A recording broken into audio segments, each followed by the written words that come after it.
Phenomenal sightings here in the Serengeti. It's been an absolutely incredible experience and we hope you've enjoyed it. We want to say thanks to our sponsors and the people that have really made it possible. TTB, or Tanzanian Tourist Board, without their support, this is their initiative and this is to drive tourism back into Tanzania and East Africa, and we really need you to come back here to save jobs and businesses and to look after the Serengeti and other national parks. Then TANAPA, Tanzania National Parks, they are the custodians of this land. They do the conservation here and they're running out of diesel. So guys, if you can get back or support them in any way, it would be awesome. Ngorongoro Conservation Area Authority, it's a World Heritage Site and they entirely self-funded and they really do need you guys to come visit. And then TATU, Tanzanian Association of Tour Operators.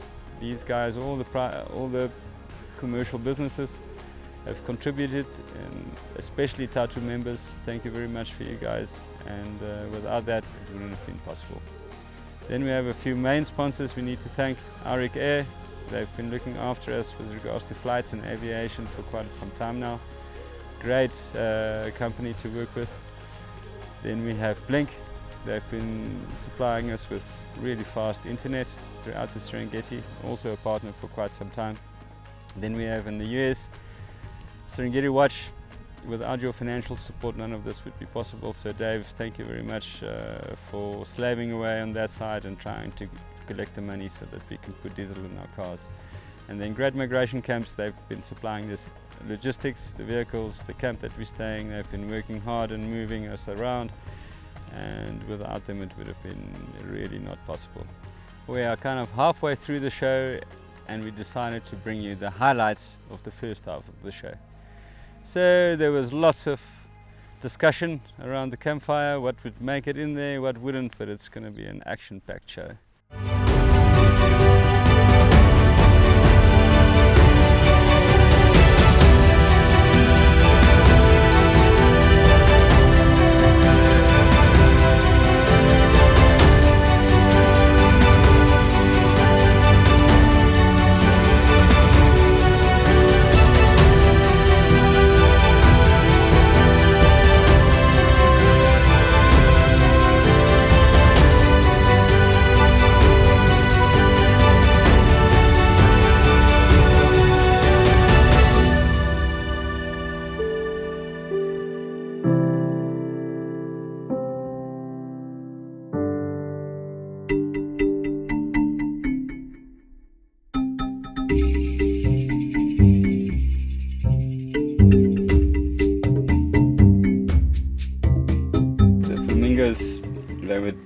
It was definitely one of our favorite sightings. Beautiful morning, and they kept on flying back towards us and landing in front of us, which is quite strange. Normally they fly off and go and sit on the other side of the lake, but so we had this flamingo turning and they kept on turning back to us, and it was just one of those magical moments.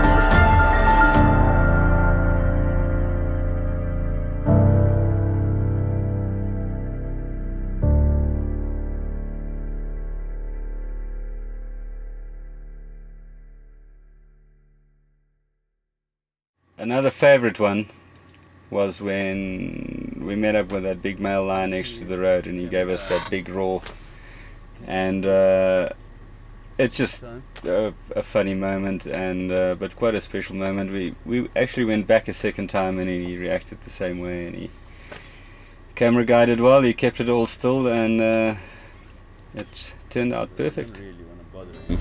So, but you can see the behavior of a lion the moment you see the tail whipping from left to right.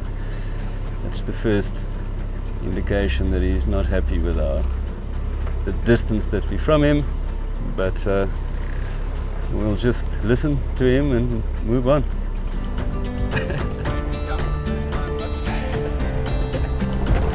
Yeah, that's like great work, man. But it's like the first time with me, I also just like stopped recording for some reason. It's like, it's still a very intimidating sound though. The elephant at Ndutu was a very special sighting, partly because it's very special to see elephant on the southern plains.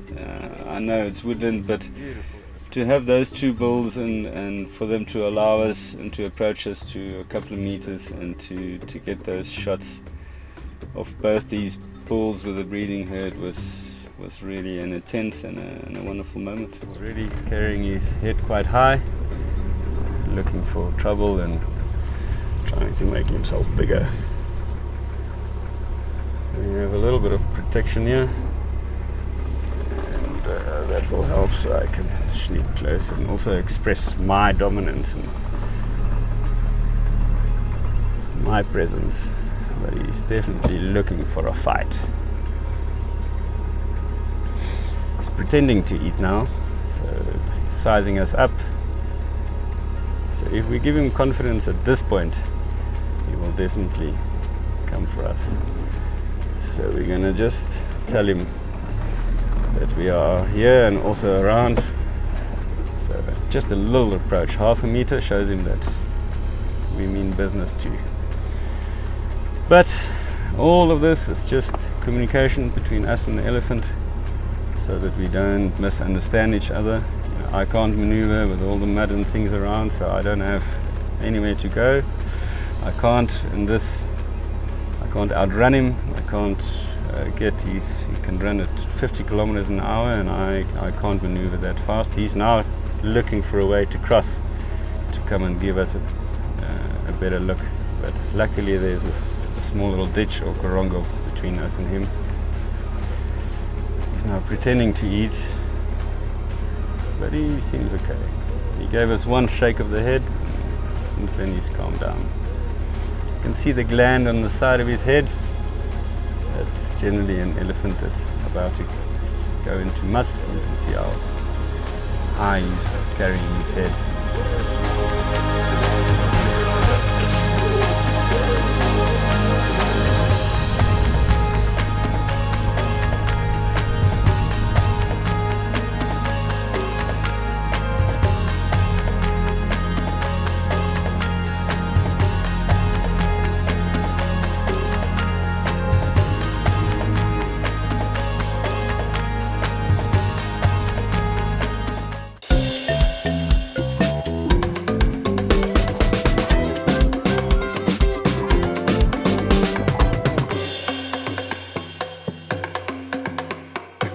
Our favorite camp life clip was starting Lucy, and now Lucy is, you know, just a character, and every day we have, it's like this relationship, you know, so I'm just happy Lucy started when we gave her a crank, and she acted really well, and she remembered her lines, and it was great. Okay, so 1968 Landy, they still come with these crank handles. The starter is not very reliable. This is Mr. Reliable. Let's see if she will go today. So you stick it through here. And through there. If I can get it in. I normally don't have the problem. It's out of gear, huh? Okay. Alright, you need a proper turn on this car.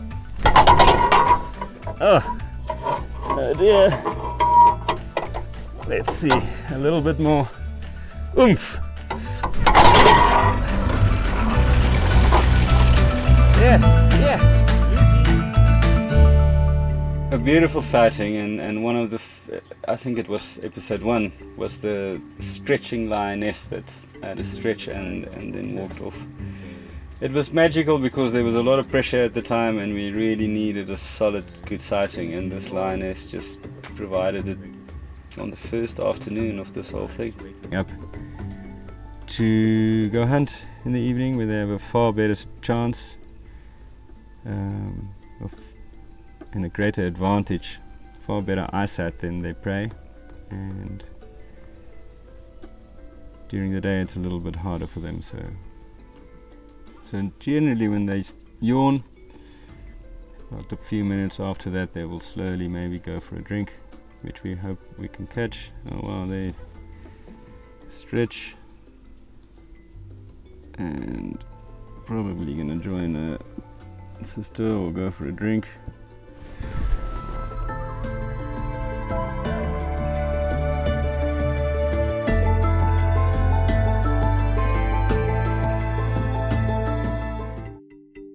One of my favorite sightings is definitely the upside down lion, that when we drove very slowly past him, he actually followed the camera completely with his upside down face, and he just gave us, and he was just so comfortable. And for lion sightings, I don't think you can do better than that. Flat, nice, beautiful background, and yeah.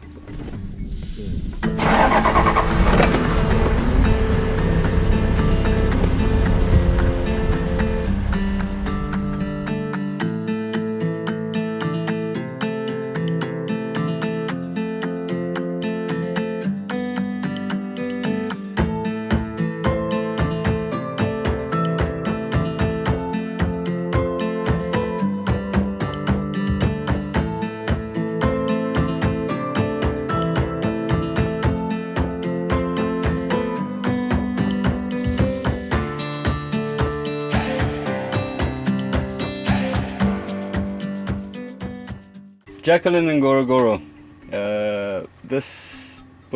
The jackal was very preoccupied and wanted to pass the vehicle, but didn't want to go into the tall grass, so he looked for a way left and right to come past the vehicle. And just great to have that little 5 minute of interaction with this jackal, and he came past and we continued. But a beautiful sighting.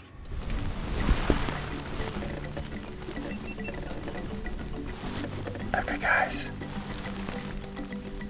we've bumped into a black-backed jackal on his own. Normally they're in pairs, and the jackal is totally distracted, busy hunting, looking for small rodents and grasshoppers, it looks like. His ears are working overtime, listening, so about 20 meters away, and he's not really paying any attention to us. So there he made a jump, and he got something. He got a little rodent there.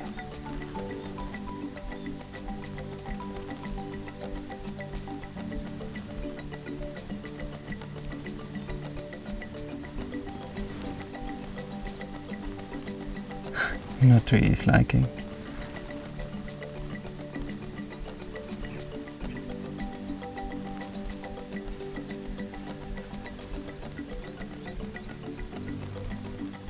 And he went back to it again, still deciding whether he wants to eat it or not.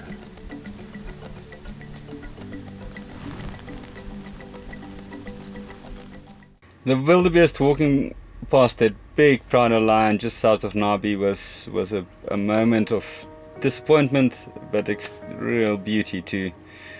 I mean, anyone who produces wildlife films wants to get a kill, and it just was so close, and the lion just looked at them and they walked right past. So, but just what a beautiful setting on the southern plains, and yeah, spectacular sighting. They are downwind, so it helps for any noise that they would be making, and the lions won't smell them.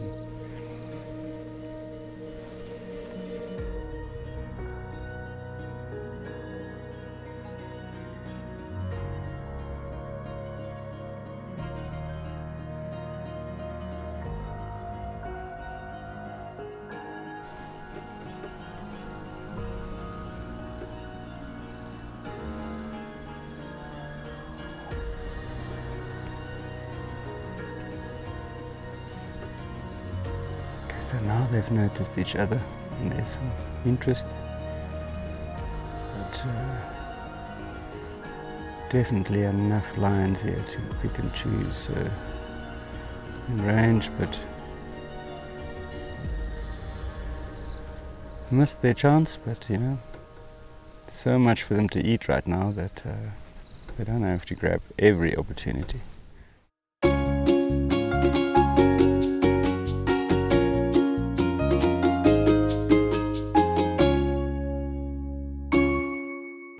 Our favorite kids corner were the dung beetles, and it's just a coincidence, and we played with these little dung beetles for hours and days when we were kids, so it was something from my past, and it's something that I wanted to share with the kids out there. Rolling it and rolling it and rolling it, and the ball gets bigger and bigger and rounder until a female sees a nice big ball. She then goes and lies her eggs inside this big ball of dung, and that's where the new little dung beetles hatch.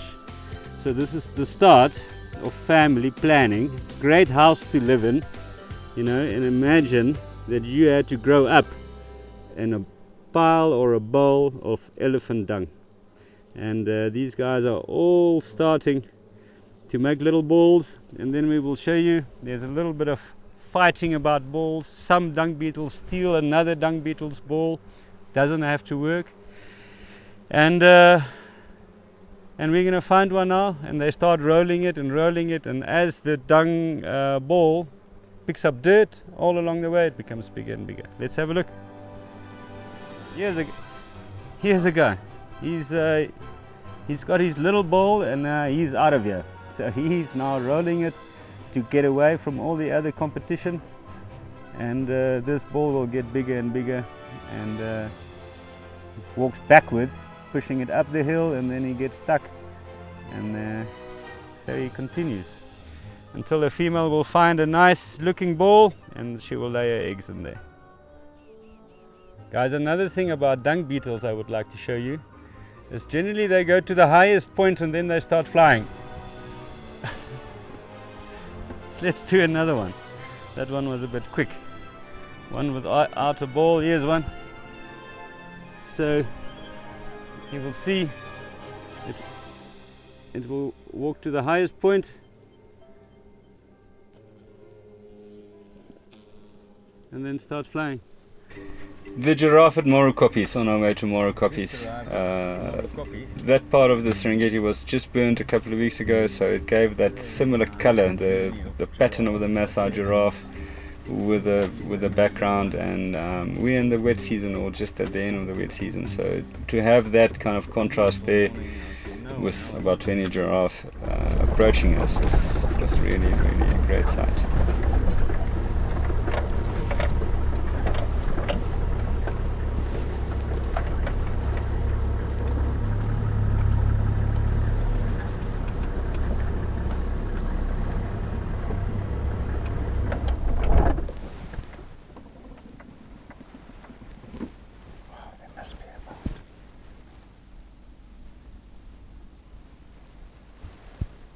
Almost 20 or 17 of them.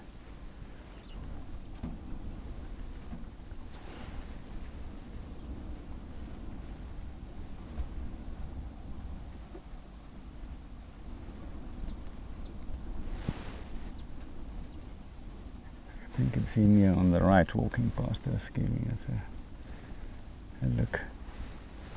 You'll see the lack of hair on top of the horns.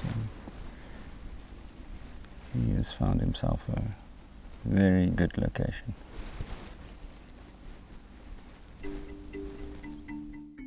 The buffalo on the plains. I drive on the Serengeti a lot. So for me it was just an absolute thrill to drive around and have the interaction with that huge buffalo herd. So, you know, for any conservationist that would be an emotional moment, and just such beautiful light too. There's a big bull here closest to us. He will generally stop and turn. Let's see he's right here in front. So that's the structure I was talking about. Protection around the outside and the weak and the young. I just want to show you a nice bull standing his ground here.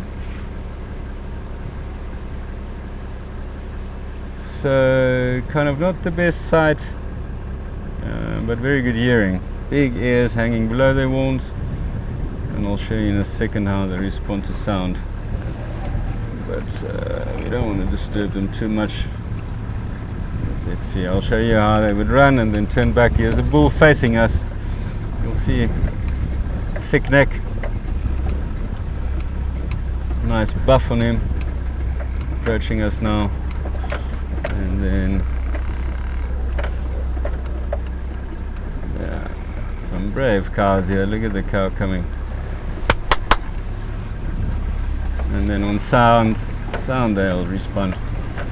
Just a couple of claps. Don't want them to get too confident, they will just flatten us, huh?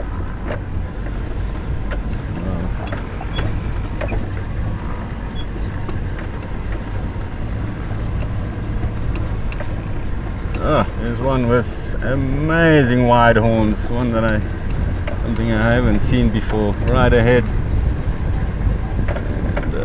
Very wide, turning and running. Here's a nice bull facing us again with the mud on his horns. A nice bull. You can see the thick neck. And, wow, what a privilege to see such a breeding herd. And start snorting, and they do keep their structure. Okay guys, wow, that is really, really incredible. Dust, they're heavy things up to a ton, and amazing to see them. Late afternoon, Serengeti, in the western side of the southern plains. Nice bull turning back, smelling us now with the wind approaching them. And that should spook them a bit. Wow, here's another nice bull with his head held high. Oh, bull here, the muddy one.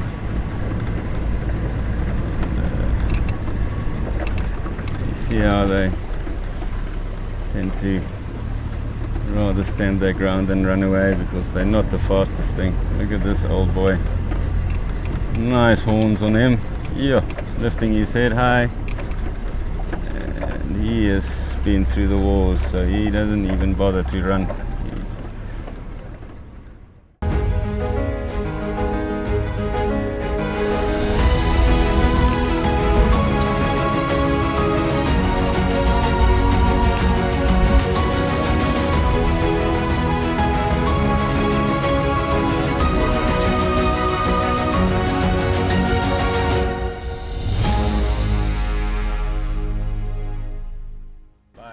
My favorite migration update was when these huge herds arrived in Serengeti Valley, and they just were nervous, and they walked through the tall grass, and they knew that they were going through lion territory, and they just stuck together as a huge herd, and they just plowed through into the valley and announced their arrival, in the central Serengeti, and it was a crazy moment. And with that comes a lot of fighting and chasing other bulls away, and you will see the big dark ones that hold their head a bit higher. Those are the bulls, and you will see they are herding as many females as you can get. But wow, what a spectacular afternoon. Huge storm over Nabi.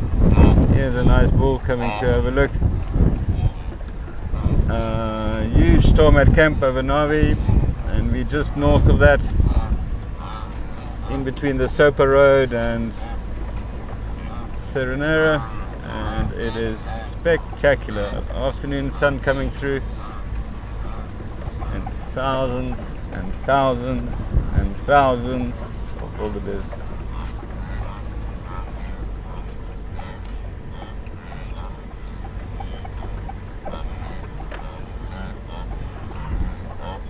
See the bull keeping his females together. There's a guy with his white beard. Now you can see why it's called a white bearded blue wildebeest. these are western white-bearded blue wildebeest. So we're going to just take a turn and show you, drive through them again, but no words can describe, and very hard to capture on film.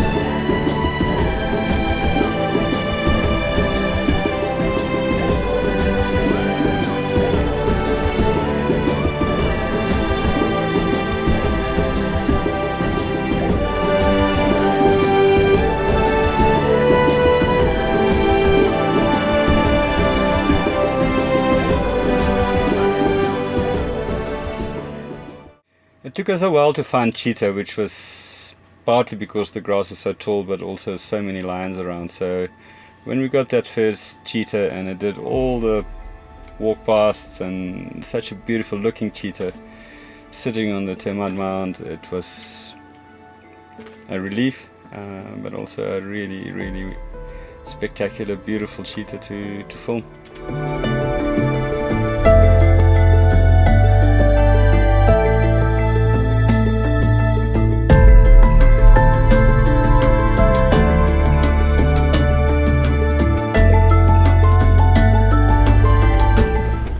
Okay guys, this is such a beautiful cheetah. She's in very good condition, and you can just see everything about this cat is built for speed. Very long tail to counterbalance on a sharp turn, not carrying any excess weight, very lean and mean. Again, when we talk about animal markings, you can see there's a white tip on the tail, and that is mostly for identification from looking from the rear. I think we're going to wait at this termite mound and maybe she will go and rest on that for a little bit.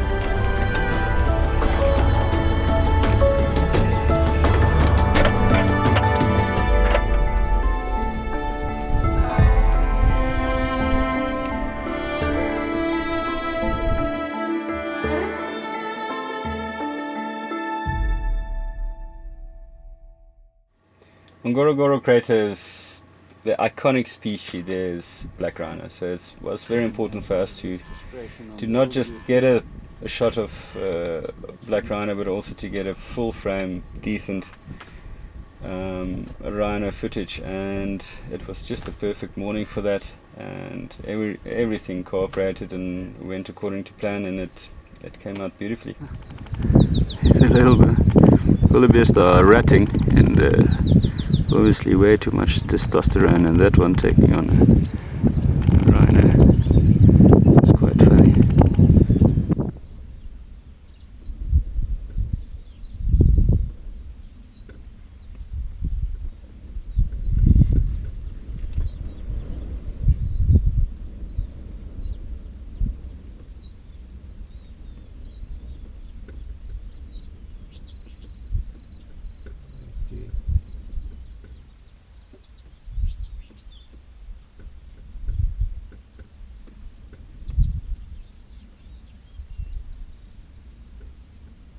It's a beautiful black rhino view, and you can see the weight that it carries on those fairly thick legs, thick and sturdy legs, and they're remarkably fast and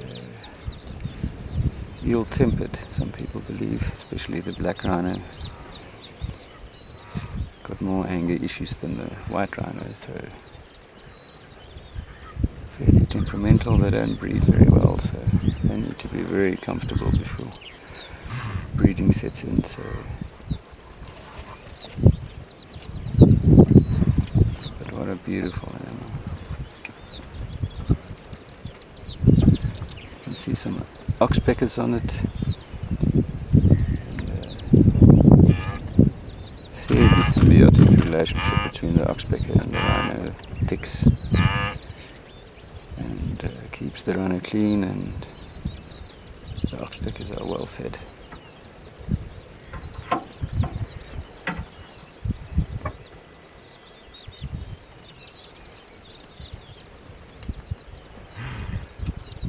So happy that he's giving us a chance to just have a good look at him.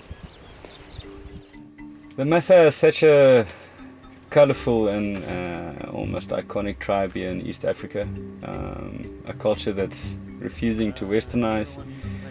And on the Ngorongoro crater rim, with lovely light and such colour and movement, you know, forming a culture that's staying pure and in tune with nature.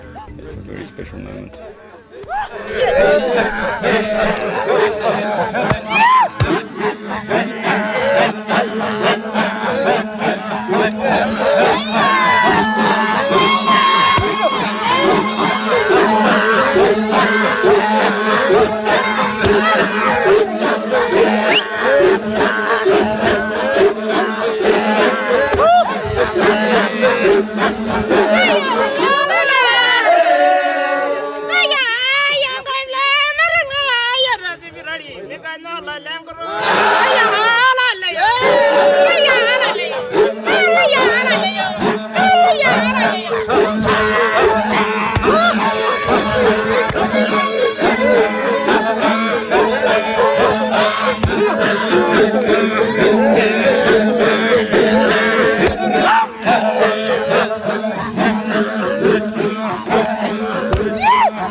Morokopies is a very special place, partly because it's a really safe haven for rhino, but also because there's a little bit of culture and remains of what happened in the past.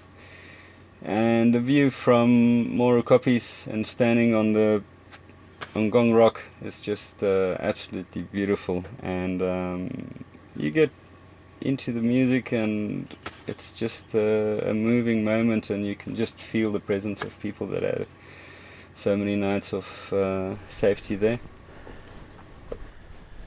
Yeah, so this is Ngong Rock. Obviously this particular kopje was used as a viewpoint and a gathering place for Maasai when they were herding their cattle in Serengeti, and this is a hollow piece of granite. If I find two rocks, we can maybe play some music. Here's one.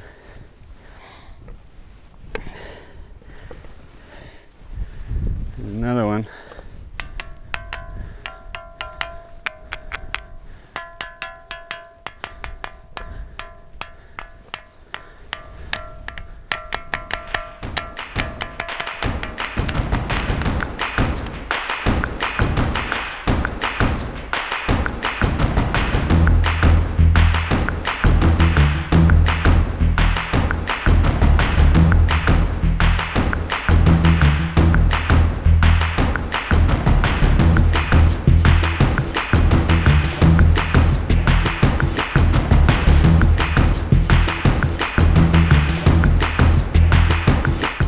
Imagine the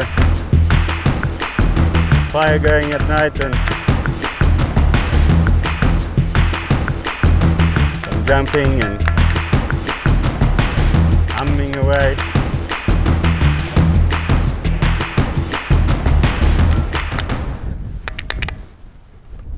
Yeah, so that's Ngong Rock.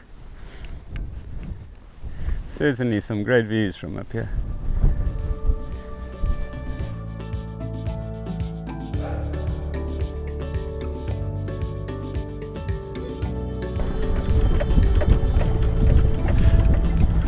Okay guys, what an incredible way to end the day.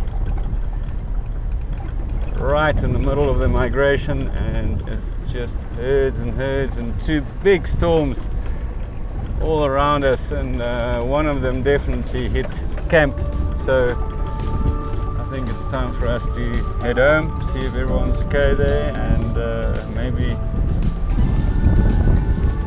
enjoy another day tomorrow. And what a privilege to be here. Absolutely unbelievable.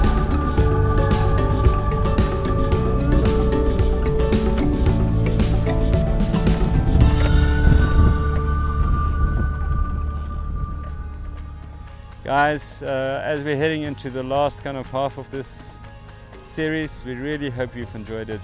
We are working, slaving away here to really bring you the best of the Serengeti and Ngorongoro Crater. If there's any way possible, please support us, donate now, subscribe on the YouTube channel, and let's try and see if we can get all the way to crossing season. We're running dry a little bit. Sally's been pushing the car, but with your help we can maybe fill up Lucy and continue the journey. Thanks guys, keep on watching.